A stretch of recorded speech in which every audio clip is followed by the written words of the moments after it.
Ada biaya sekolah anak, makan sehari-hari, transportasi, udah ambil KPR juga. Tapi harus dipotong gajinya untuk tapera sebanyak 3% dari penghasilan. Apakah tapera ini benar-benar bisa menjadi solusi untuk masyarakat bisa punya rumah? Kita kan juga masih punya tanggungan-tanggungan sendiri yang harus dipenuhin kan. Seperti pemotongan 3% itu agak cukup gede terus juga belum tentu kan gaji kita yang sebelum dipotong itu cukup kan. Kalau dibilang itu belum jelas tujuannya untuk apa, dan untuk potongan-potongan sebesar 3% ya itu menurut saya memberatkan. Kalau menurut aku dengan ada program Tapera kayaknya akan menyulitkan lagi deh dengan banyaknya potongan pajak, belum lagi BPJS dan tunjangan-tunjangan lainnya gitu sih. Penolakan juga datang dari Partai Buruh yang melakukan unjuk rasa di sekitar Patung Kuda Monas, Jakarta pada 6 Juni 2024. Mereka menolak peraturan pemerintah nomor 21 tahun 2024 tentang Tapera. Presiden Partai Buruh Said Iqbal menyampaikan keberatan para pekerja yang penghasilannya sudah banyak dipotong, termasuk adanya ketidakjelasan iuran dan manfaat yang diterima dari Tapera. Harusnya namanya program Tapera, begitu pensiun dapat rumah. Pertanyaan kita, di mana lokasi perumahannya? Pemerintah tidak ikut mengiur. Perintah Konstitusi Undang-Undang Dasar 1945 jelas. Negara menyiapkan tempat tinggal. Itu jelas loh, baca. Nah sekarang tiba-tiba negara, dalam hal ini pemerintah sekarang menyerahkan tanggung jawab itu ke masyarakat dalam bentuk iuran. Kita tolak. Kamu di mana tanggung jawabnya pemerintah?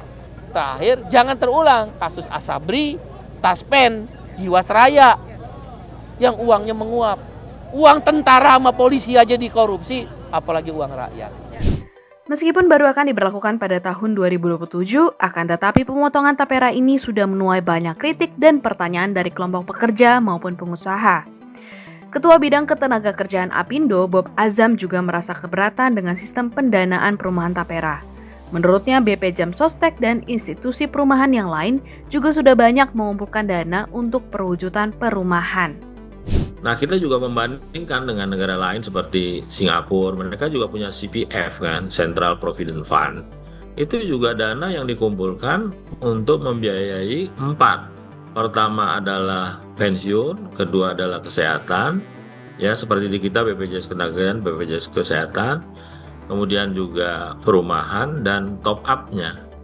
Nah di kita nih harapannya ya satu aja kelembagaannya, nggak usah ada perlu 4 lembaga kita harus bangun itu. Masing-masing punya komisaris, masing-masing punya direksinya, aktivitasnya sama, yaitu mengumpulkan dana, terus bekerja sama dengan bank kustodian, kemudian juga menyalurkan dana, sama kegiatannya gitu. Hal serupa juga dikatakan oleh Direktur Ekonomi Digital Selius, Nailul Huda. Menurutnya kebijakan yang dibuat pemerintah untuk perumahan sudah banyak. Oleh sebab itu pemerintah harus memberikan skema manfaat dari produk investasi ataupun tabungan Tapera ini dibanding dengan produk investasi lainnya. Misalnya dari sisi likuiditasnya, bisa mendapatkan pengembalian investasi yang lebih cepat daripada bentuk investasi lain. Banyak sekali sebenarnya kebijakan yang dibuat oleh Pak Jokowi untuk meningkatkan kepemilikan rumah masyarakat di Indonesia, terutama untuk masyarakat berpendapatan rendah gitu. Bukan cuma Tapera sebenarnya, ada beberapa program lainnya yang menurut saya juga mereka bisa sebenarnya untuk menaikkan kepemilikan rumah gitu. Nah, contohnya BTN. BTN itu digelontorkan 2,5 triliun tahun 2023 untuk masyarakat berpendapatan rendah ya. Itu dia untuk bisa mengakses rumah gitu. Nah, ini yang terjadi. BTN sudah digelontorkan 2,5 triliun. Itu adalah kehadiran pemerintah di situ. Nah, Tapera itu bukan hanya kehadiran pemerintah, tapi yang lebih besar adalah kehadiran dari masyarakat di situ. Padahal ini adalah program pemerintah yang seharusnya pemerintah berperan lebih di situ.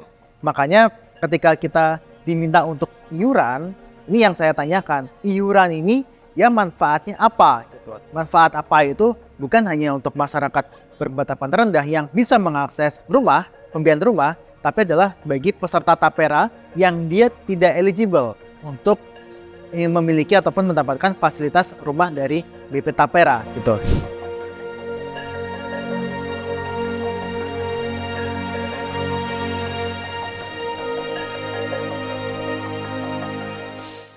Ketidakjelasan implementasi kebijakan menurut para pekerja akhirnya membuat pemerintah menunda penerapan program Tapera. Menteri Pekerjaan Umum dan Perumahan Rakyat sekaligus Ketua Komite BP Tapera Basuki Hadi Mulyono mengaku telah melakukan pembicaraan dengan Menteri Keuangan Sri Mulyani Indrawati pada 6 Juni 2024 dan mereka sepakat untuk menunda kebijakan ini. Nah, kalau mau bantu masyarakat untuk punya rumah sendiri, mohon banget ada skema yang lebih jelas lagi dan benar-benar menguntungkan masyarakat. Bagaimana menurutmu? Taruh pendapatmu di kolom komentar di bawah dan jangan lupa saksikan Ada Apa nih hanya di YouTube Tempo.co.